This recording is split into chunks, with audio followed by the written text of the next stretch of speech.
నమస్తే, welcome to 24/7. నేను Naresh. Supreme court చారిత్రాత్మక తీర్పునిచ్చింది. ఎస్సీ వర్గీకరణకు సంబంధించి అనుకూలంగా సుప్రీంకోర్టు తీర్పునిచ్చింది. దీనికి సంబంధించి మందకృష్ణ మాదిగ సోమాజ్ కూడా ప్రెస్ క్లబ్లో ఉన్నారు. ఒకసారి ఆయనతో మాట్లాడే ప్రయత్నం చేద్దాము. సార్, మాలలకు సంబంధించి మాలలు 99% మనవాదులు అంబేద్కరిస్టులు కాదు అన్నారు సార్. వాళ్ళలో ఎదిగిన ఏ మేధావి అంబేద్కరిస్టుగా లేడు. వాళ్ళలో ఎదిగిన ఏ రాజకీయ నాయకుడు మానవత దృక్పథంతో ఆలోచించట్లేదు. తోటి దళిత వర్గాల్లో ఉండబడే మాదిగలకు ఇతర కులాలకే ఇంకా అన్యాయం చేస్తామన్న వాళ్ళ మనసులో మానవత్వం ఉన్నట్టు కాదు కదా, మనవాదం ఉన్నట్టే కదా. మనవాదం అనేది ఎవరిలో చూడాలి? తోటి వారికి అన్యాయం చేసేటోళ్ళు ఎవరైనా వాళ్ళు మనవాదే కదా. ఇప్పుడు మాదిగలకు అన్యాయం చేస్తున్నది ఎవరు? మాదిగల అవకాశాలు అడ్డుకోవడానికి ప్రయత్నం చేస్తున్నది ఎవరు? మాల మేధావి వర్గం. వాళ్ళని ఏమనాలి? మనవాదులు అనాలి. మాల రాజకీయ నాయకుల నుంచి ప్రకటనలు వస్తున్నాయి, ఏమనాలి? వాళ్ళని మనవాదులు అనాలి. మాల సంఘాల నుంచి ప్రకటనలు వస్తున్నాయి, ఏమనాలి? మనవాదులు అనాలి. మాల సంఘాలు భారత్ బంద్కి పిలుపునిచ్చినారు, ఎక్కడ కూడా కనబడతలేదు. అది ఏమైందంటారు? వాళ్ళలో ఐక్యత లేదంటారా? ఏం చెప్తారు మందకృష్ణ మాది?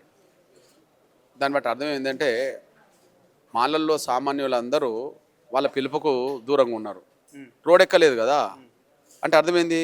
సామాన్య మాలలు వర్గీకరణకు అనుకూలంగా ఉన్నారు. ఇది ఈ వర్గీకరణ జరగాలి, మళ్ళీ అందరం కలిసి ఉండాలి, ఉమ్మడి సమస్యల మీద అందరం కలిసిపోవటం చేయాలనేది సామాన్య మాలల్లో ఉన్నది. కాబట్టి వాళ్ళు రోడ్ ఎక్కలే కదా. కానీ స్వార్థపరులో ఉన్నది ఎక్కడో 10 మందో 5 మందో అట్లా కనిపిస్తుంటారు. బంధు ప్రభావం సమాజంలో కాదు, వాళ్ళ వర్గంలోనే లేదు. మందకృష్ణ మాదిగను తయారు చేసింది చంద్రబాబు నాయుడు అనేది చాలామంది అభిప్రాయం, ఏమంటారు? అది వాస్తవాలు తెలియని వాళ్ళు చెప్పే అభిప్రాయంగా నేను భావిస్తా. ఎందుకంటే ఎంఆర్పిఎస్ ఉద్యమం మొదలైంది చంద్రబాబు ప్రభుత్వంలో కాదు కదా. ఎంఆర్పిఎస్ ఉద్యమం మొదలుపెట్టినప్పుడు అసలు చంద్రబాబు నాయుడు ముఖ్యమంత్రి అవుతాడని చెప్పి అనుకోవడానికి కూడా అవకాశం లేని రోజులు కదా. చంద్రబాబు నాయుడు ప్రభుత్వంలో ఎంఆర్పిఎస్ ఉద్యమం మొదలు కాలే. ఎంఆర్పిఎస్ 94లో ఉద్యమం మొదలు పెడుతున్నప్పుడు కోట్ల విజయభాస్కర్ రెడ్డి గారి ప్రభుత్వం కాంగ్రెస్ ప్రభుత్వమే ఉన్నది. పోనీ కాంగ్రెస్ ప్రభుత్వం పోతే వచ్చే ప్రభుత్వం ఎవరిది? తెలుగుదేశం అనుకుంటే తెలుగుదేశానికి నాయకుడు ఎవరు? ఎన్టీ రామారావు గారు. వస్తే ఆయన వస్తాడని అనుకుంటారు, అంతేనా కదా. ఆయన వచ్చాడు కూడా. అంటే ఉద్యమం మొదలైంది చంద్రబాబు ప్రభుత్వంలో కాదు, చంద్రబాబు నాయుడు ముఖ్యమంత్రి అవుతాడని ఎవరు కూడా అనుకోని రోజుల్లోనే ఎంఆర్పిఎస్ ఉద్యమం మొదలైంది. అందువల్ల విజయభాస్కర్ రెడ్డి ప్రభుత్వంలో ఉద్యమం మొదలైంది.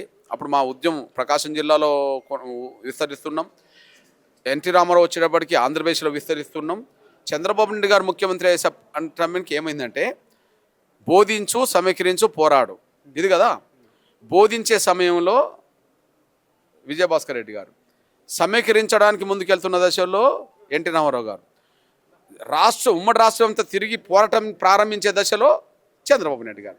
ఇక పోరాటం జరిగినప్పుడు అటు ఇటు తెలుసుకోవాలి కాబట్టి చంద్రబాబు నాయుడు వర్గీకరణకు అనుకూలంగా తెలుసుకున్నాడు, అంతే తప్ప ఇంకోటి లేదు. తెలంగాణ ముఖ్యమంత్రి రేవంత్ రెడ్డికి మీకు గ్యాప్ ఉండే, మీకు అయినా గ్యాప్ ఉంది, ఇప్పుడు అనుకూలంగా మాట్లాడినాడు.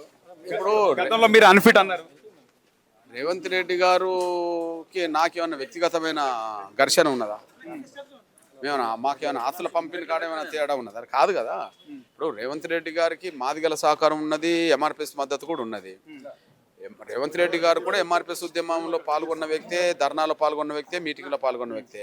ఆయన అంటే మాకు వ్యక్తిగత ద్వేషం ఏముంటుంది? కాకపోతే పిసిసి అధ్యక్షుడు అయిన తర్వాత జరిగిన అసెంబ్లీ ఎన్నికల్లో మాదిగల సీట్లు తగ్గినాయి అసెంబ్లీలో. అప్పుడు తగ్గడానికి కారణం రేవంత్ రెడ్డి గారిని కూడా చూడాల్సి వస్తుంది కదా, పిసిసి అధ్యక్షుడు కదా. మొన్న పార్లమెంట్ ఎన్నికల్లో 3 స్థానాల్లో 1 స్థానం మాదిగలకి ఇవ్వలేదు తెలంగాణలో. పిసిసి అధ్యక్షుడు కూడా నేను బాధ్యుని చేయాలి కదా. కాబట్టి వ్యక్తిగతం ఘర్షణ ఏముంటుంది? మాకు అన్యాయం జరిగినప్పుడు మేము న్యాయం కోసం ఆయన గురించి మాట్లాడాల్సి వచ్చింది. మొన్న కార్పొరేషన్ చైర్మన్ డిక్లేర్ చేశాడు. ఎన్ని రెడ్లకి ఇచ్చిండు, ఎన్ని మాదిగలకి ఇచ్చిండు, ఎన్ని అగ్రకాలకు ఇచ్చిండు, ఎన్ని దళితులకు ఇచ్చిండు, ఆకాశానికి భూమికి ఉన్నంత తేడా ఉంటుంది. 10 మందికి పైగా రెడ్లు ఉంటారు, మాదిగలు ఒకరు ఉంటారు, ఇది తేడా కదా. దీన్ని ప్రశ్నిస్తాం కదా. మాకు అన్యాయం చేసిన సందర్భంలో ఎవరినైనా ప్రశ్నిస్తాం. మాకు న్యాయం చేయడానికి ముందుకొచ్చిన సందర్భంలో మిమ్మల్ని అయినా అభినందిస్తాం.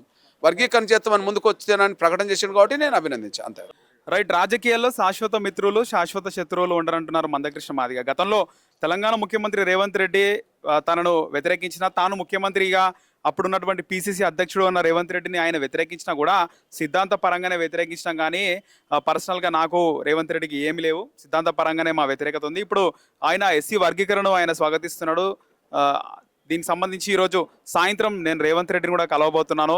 అలాగే మంత్రి దామోదర రాజనరసింహ గారు ఉన్నాడు, ఆయనతో పాటు ముఖ్యమంత్రి రేవంత్ రెడ్డిని కలవబోతున్నానని చెప్పేసి మందకృష్ణ మాదిగ చెప్తున్నాడు. అలాగే ఈరోజు ఏదైతే మాలలు ఈ మాదిగ రిజర్వేషన్ సంబంధించి బంద్కు భారత్ బంద్కు పిలుపునిచ్చారు. ఈ నేపథ్యంలో ఎక్కడ కూడా బంద్ మనకు కనబడతలేదు అని చెప్పేసి మందకృష్ణ మాదిగ చెప్తున్నాడు.